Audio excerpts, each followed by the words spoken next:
Gul'dan had betrayed the Horde in search for power. Orgrim Doomhammer failed to take Capital City. The Second War was nearing its end, leading to a final standoff between the Horde and the Alliance.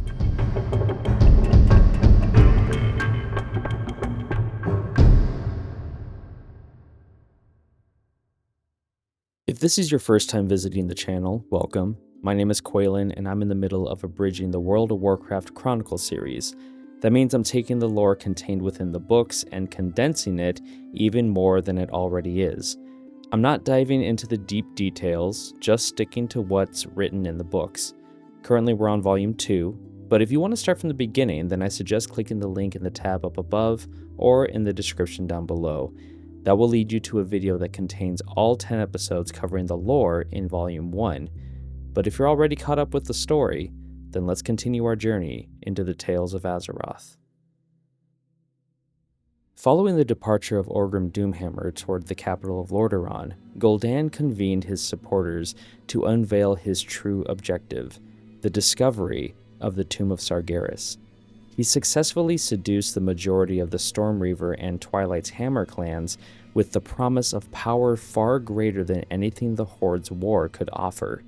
However, he faced defiance from the Amani trolls, who remained focused on their siege of the Elven capital, and the Dragonmaw clan, who briefly barred his path. To avoid mutual destruction, the Dragonmaw eventually moved west to alert Doomhammer of the betrayal, while Gul'dan's renegades traveled south through the Hillsbred foothills to commandeer a portion of the Horde fleet. Unbeknownst to the Warlock, the Blacktooth Grin orcs had already mobilized to pursue him across the sea. Beyond the orcish pursuit, Gul'dan faced the looming wrath of the Burning Legion.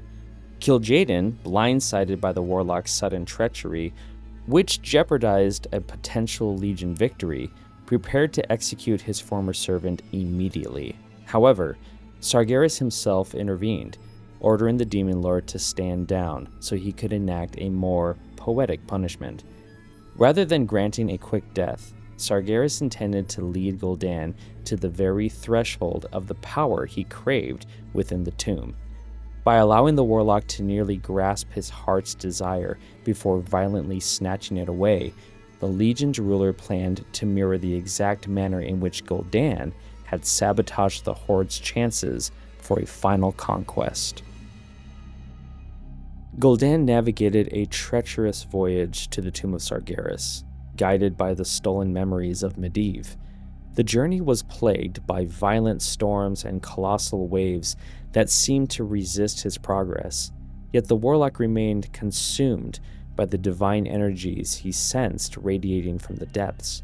Upon reaching the site, Gul'dan and his followers channeled their collective magic into a massive ritual that blackened the skies and churned the sea. Through this intense spell, they successfully raised the tomb from the ocean floor, revealing a barnacle-encrusted island dominated by a colossal, imposing tower. As the Blacktooth Grin clan closed in to punish his betrayal, Gul'dan realized he lacked the numbers for a direct confrontation and gambled on the tomb's power for his survival. He ordered Cho'Gall and the Twilight's Hammer to hold the line outside while he led the Stormreaver clan into the structure's shadowy corridors.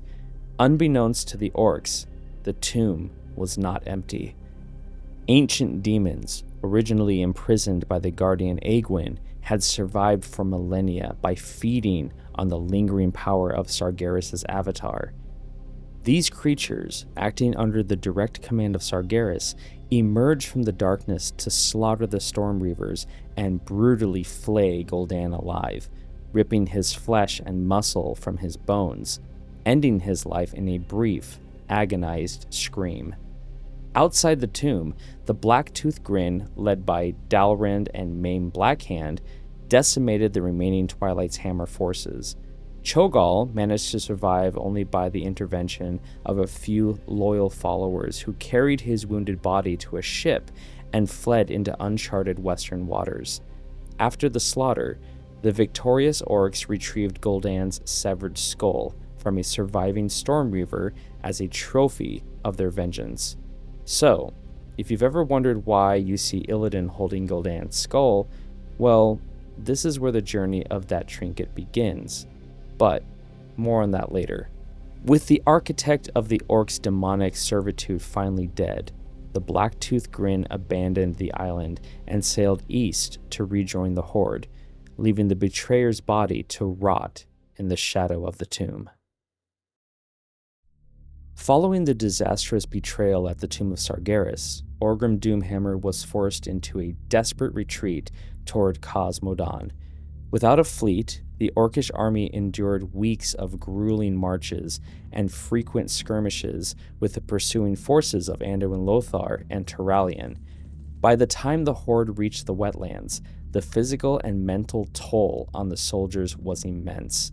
The Alliance leaders, sensing the Horde's vulnerability, rallied their combined armies to maintain a relentless pursuit, intending to deliver a final crushing blow to the orcish invaders. During the retreat, Orgrim received confirmation from Dragon Rider scouts that Gul'dan had been killed. While the Warchief felt a grim satisfaction knowing the traitorous warlock could no longer manipulate the orcs, the reality of his strategic situation was dire.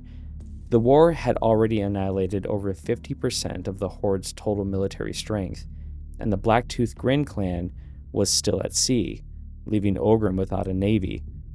Recognizing that he could not hold Khaz Modan or achieve victory in his current state, Orgrim sent a messenger to Draenor to demand immediate reinforcements from the remaining clans. To buy time for these reinforcements, Orgrim ordered a consolidation of his forces at Blackrock Spire, a formidable stronghold deep within Horde-controlled territory. He commanded Chieftain Kilrog and the Bleeding Hollow clan to remain in Khaz Modan as a rearguard to delay the Alliance advance.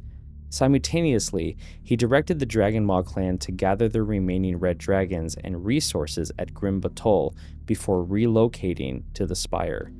Orgrim's plan centered on making the Alliance bleed for every inch of ground they gained, while he attempted to rebuild his shattered war machine. However, the Alliance advance proved swifter than Orgrim anticipated, largely due to the efforts of Turalyon and his paladins. These holy warriors worked tirelessly to heal the wounded and bolster the morale of the fatigued human soldiers, allowing them to sweep into Khaz Modan with unexpected speed. The Alliance forces quickly overwhelmed the Bleeding Hollow clan, systematically hunting them down and driving them from the region. This swift victory effectively neutralized Orgrim's rearguard and cleared the path for the Alliance to continue their march toward the Orcs' primary stronghold. The liberation of Khaz Modan resulted in a massive strategic shift as the Bronzebeard dwarves of Ironforge and the gnomes of Gnormorgon were finally freed from their mountain sieges. Emerging with a desire for retribution, both races pledged their full military might and advanced technology to the Alliance cause. This historic moment marked the first time nearly every noble race of the Eastern Kingdom stood united against a single foe. With the addition of dwarven hammers and gnomish engineering, the Alliance prepared for the final confrontation at Blackrock Spire against the remnants of the Horde. Before we continue, I'd like to mention that if you're enjoying this content, make sure to like this video and subscribe to the channel. Also, if you feel inclined to support the work that I'm doing, you can check out my membership options here on YouTube or on Patreon. I'm really grateful for all of those who have supported this massive project that I've been working on for quite some time now, and I do offer early access to all those people who have signed up. So if you're interested, check out the links down below, and let's get back to the story. The Black-toothed Grin orcs, led by Dalrind and Maim Blackhand, were intercepted by Admiral Proudmoore near the island of Crestfall while attempting to reach Stormwind. Although the Horde utilized their red dragons to set the Alliance fleet ablaze, Proudmoore refused to retreat, supported by the arrival of Wildhammer Griffin riders. These dwarves utilized their superior speed and lightning-infused stormhammers to outmaneuver the larger dragons, effectively turning the tide of the aerial battle. Ultimately, the Alliance Navy's cannon fire and tactical coordination decimated the Horde's fleet, sinking the majority of their vessels and forcing the surviving dragon riders to scatter and retreat. Despite the decisive victory that permanently dismantled the Horde's naval presence, the cost to the Alliance was devastating. The Red Dragons had inflicted massive casualties, sinking numerous ships and claiming the lives of many sailors, including the Admiral's own son. While Dalrand and Maim managed to escape with a handful of ships, the battle left a permanent scar on the Alliance leadership. The loss of his child transformed Admiral Proudmoore's perspective on the conflict, fueling a deep-seated hatred for the orcish race that would persist for the rest of his life. From the heights of Blackrock Spire, Orgrim Doomhammer watched as thousands of Alliance soldiers surrounded the mountain in a silver and gold serpent of steel. Realizing that the reinforcements from the Blacktooth Grin and Dragonmaw and Draenor would not arrive in time to break the siege, the Warchief felt a momentary surge of despair. However, he quickly suppressed it, resolving that if the Horde was to fall, it would be in honorable combat, rather than through starvation or disease. He stroked the remaining bloodlust of his warriors, reminding them of their conquests over the Draenei and Stormwind, before ordering the massive metal gates to open for one final charge. Orgrim's strategy was not to defeat the entire Alliance army by force, but to strike a psychological blow by killing their leader, Anduin Lothar. Having observed that human soldiers revered their commanders much like orcish clans followed their chieftains, Doomhammer believed that Lothar's death would shatter the Alliance's resolve. The two leaders eventually met in a hushed pocket of the battlefield for single combat. After a brutal exchange, Orgrim's superior strength prevailed. He shattered Lothar's greatsword and, with a final merciless swing of his hammer, crushed the Supreme Commander's skull. While the death of Lothar initially caused the Alliance forces to flag and fall into despair, that didn't seem to happen. Instead, the young paladin Turalyon refused to give in to sorrow. In a moment of divine intensity, Turalyon unleashed a blinding radiance of holy light that brought the entire battlefield to a standstill. He took up Lothar's broken blade and used his empowered strength to knock Orgrim Doomhammer unconscious. This display of power and faith halted the Horde's momentum and provided a rallying point for the stunned Alliance soldiers. Turalyon then delivered a powerful oration, calling upon the soldiers to honor Lothar's legacy as his symbolic sons and daughters. He reminded them that their commander had never wavered and that victory was finally within their grasp. This speech reignited the light within the Alliance ranks, replacing their grief with a burning desire for justice. Inspired by Turalyon's resolve, the Alliance launched a final, coordinated counterattack that completely overwhelmed the Orcish lines, turning the tide of the battle in an instant. As the Alliance crashed into the Horde, the Orcish army finally buckled and broke. Many orcs fled in all directions, some toward the Dark Portal in the south, and others into the surrounding wilderness, while a few stayed to fight to the death. However, Turalyon and the other paladins did not grant these remaining warriors the honorable death they sought. Instead, they used their superior numbers to subdue and capture them. By the end of the engagement, the once unstoppable Horde was scattered and its leadership was dismantled. In the aftermath of the combat at Blackrock Spire, the Warchief Orgrim Doomhammer was taken into custody and bound in chains along with his surviving soldiers. Simultaneously, in the north, King Anasterion successfully drove the Amani trolls out of Quel'Thalas, though the cost of the victory led to future political friction with the Alliance. The Second War essentially ended at the foot of the Spire, with the noble races of Azeroth united and the threat of the Orcish invasion finally neutralized. Teyrn Gorfyn and his Death Knights led the remnants of the Horde in a desperate retreat toward the Black Morass, hoping to find salvation through the Dark Portal. Turalyon and the Alliance forces pursued them relentlessly, using the retreating orcs to finally discover the gateway's secret location. Upon reaching the portal, a brutal and necromantic battle erupted as Gorfyn's dark magic held the Alliance at bay just long enough for the remaining Horde forces to slip through the rift. Rather than risking his exhausted soldiers by pursuing the enemy into the unknown terrors of Draenor, Turalyon halted the advance and focused on ensuring the invaders could never return. Khadgar and his fellow Magi gathered at the base of the looming structure to perform a massive counterspell aimed at unraveling the portal's ethereal threads. As they systematically dismantled the magical rift, a violent backlash of arcane energy triggered a blinding explosion that shattered the stone frame and reduced the gateway to dust. The destruction of the Dark Portal signaled the definitive end of the Second War, prompting an outpouring of grief and relief from the weary Alliance soldiers. With the primary link between the two worlds severed, the noble races of Azeroth fell to their knees in celebration, marking a hard-won victory over the orcish threat. The news of the Horde's total defeat on Azeroth reached Draenor through Terran Gorefiend, bringing with it the realization that the gateway between worlds was shattered. When Khadgar destroyed the Azerothian side of the Dark Portal, the resulting arcane backlash caused the Draenor side to explode, leaving the remaining clans trapped on a dying world. With no enemies left to conquer and resources rapidly depleting, the orcs on Draenor were consumed by a directionless bloodlust. The once mighty war machine now faced the grim prospect of a slow, agonizing extinction as the Horde began to consume itself from within.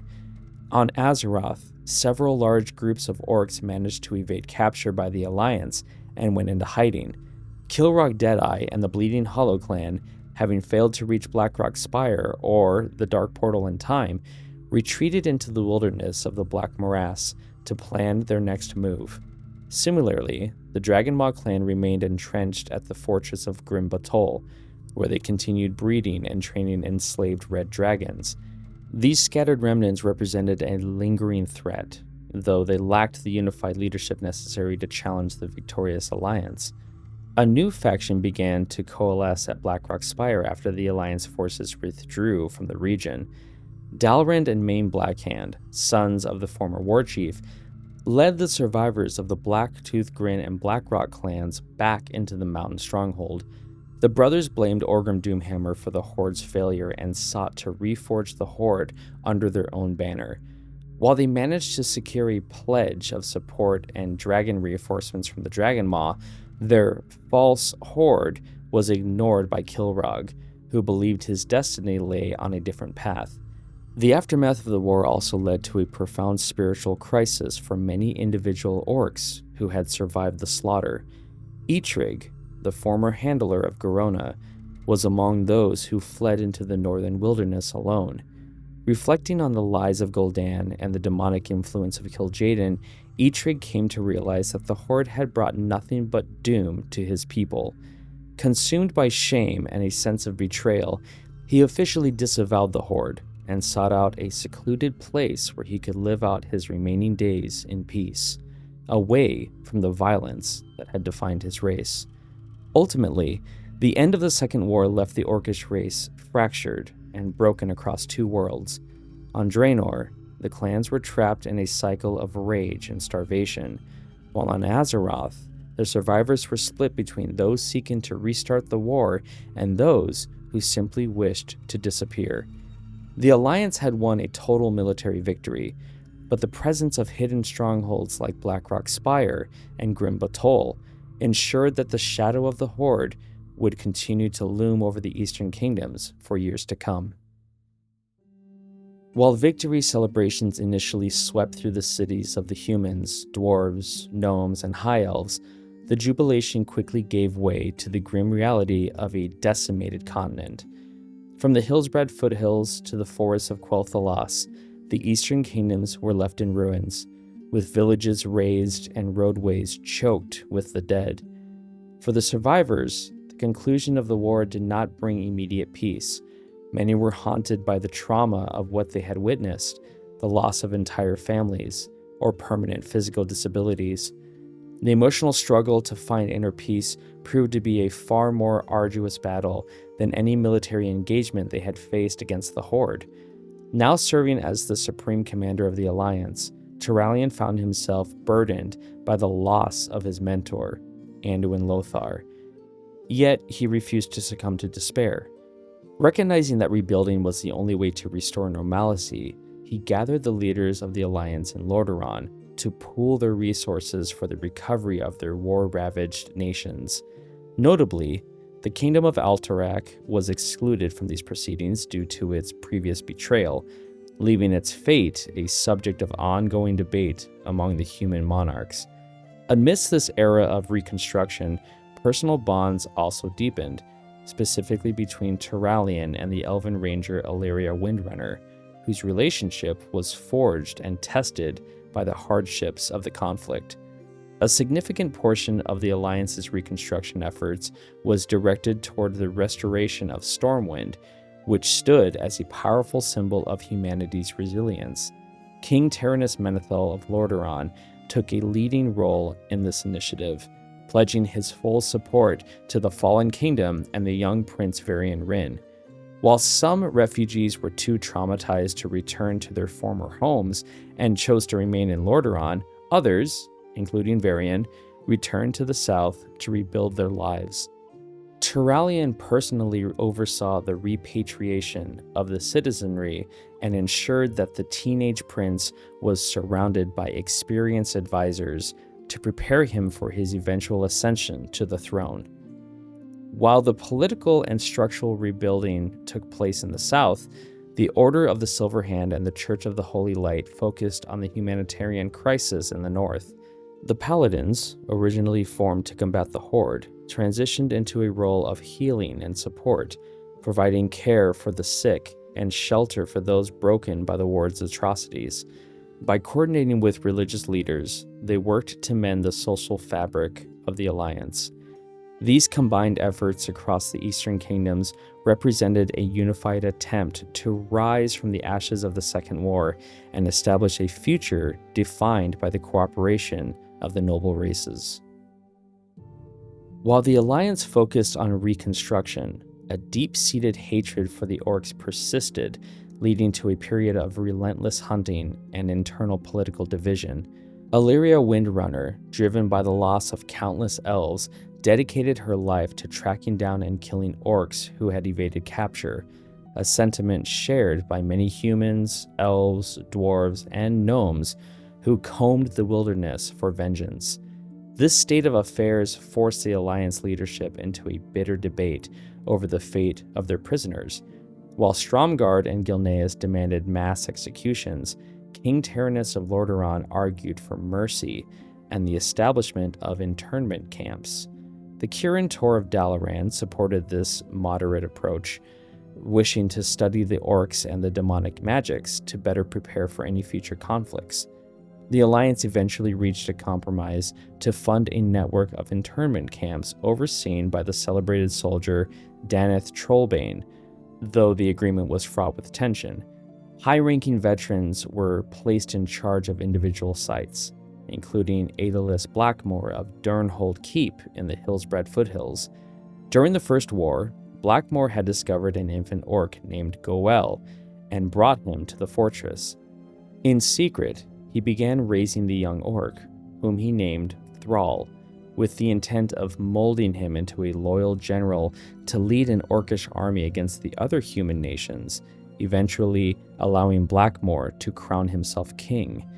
Despite the relative success of the camps in maintaining order, the financial burden of their upkeep became a major source of friction among the member nations. Gilneas, in particular, viewed the cost of keeping their enemies alive as a pointless drain on resources, especially while simultaneously funding the massive reconstruction of Stormwind. This resentment over the orcish welfare began to erode the unity of the Alliance, planting the seeds for the eventual departure of Gilneas from the coalition. The internment system thus became a fragile solution that prevented immediate bloodshed but created long-term political instability.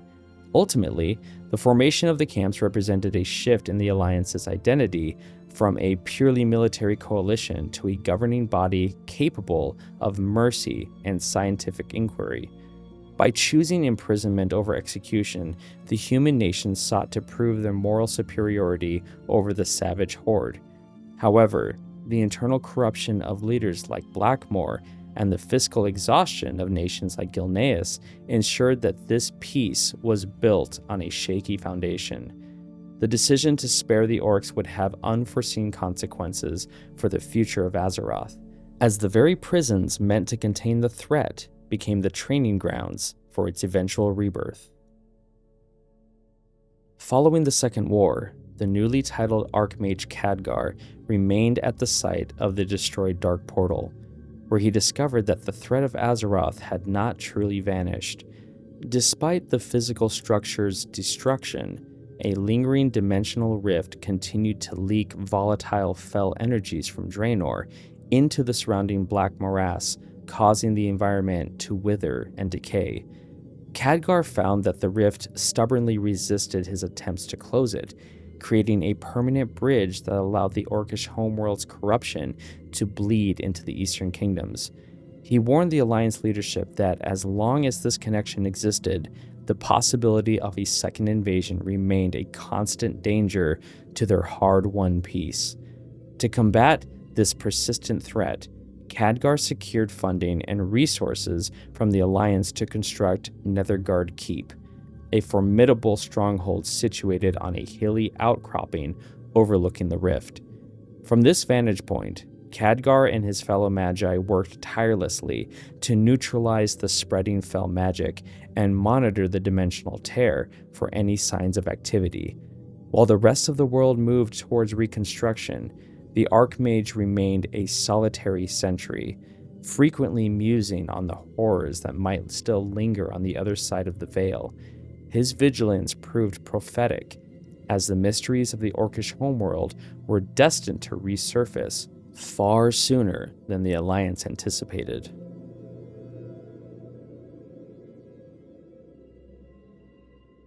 Thank you so much for watching this video. If you like this kind of content, make sure to like and subscribe. And if you'd like to support the work that I'm doing, please check out my YouTube, Patreon, or Twitch memberships. And a big shout out to all the names on the screen here. You mean so much to me. Thank you so much for your help. And with that, I'll see you guys next time on the Tales of Azeroth.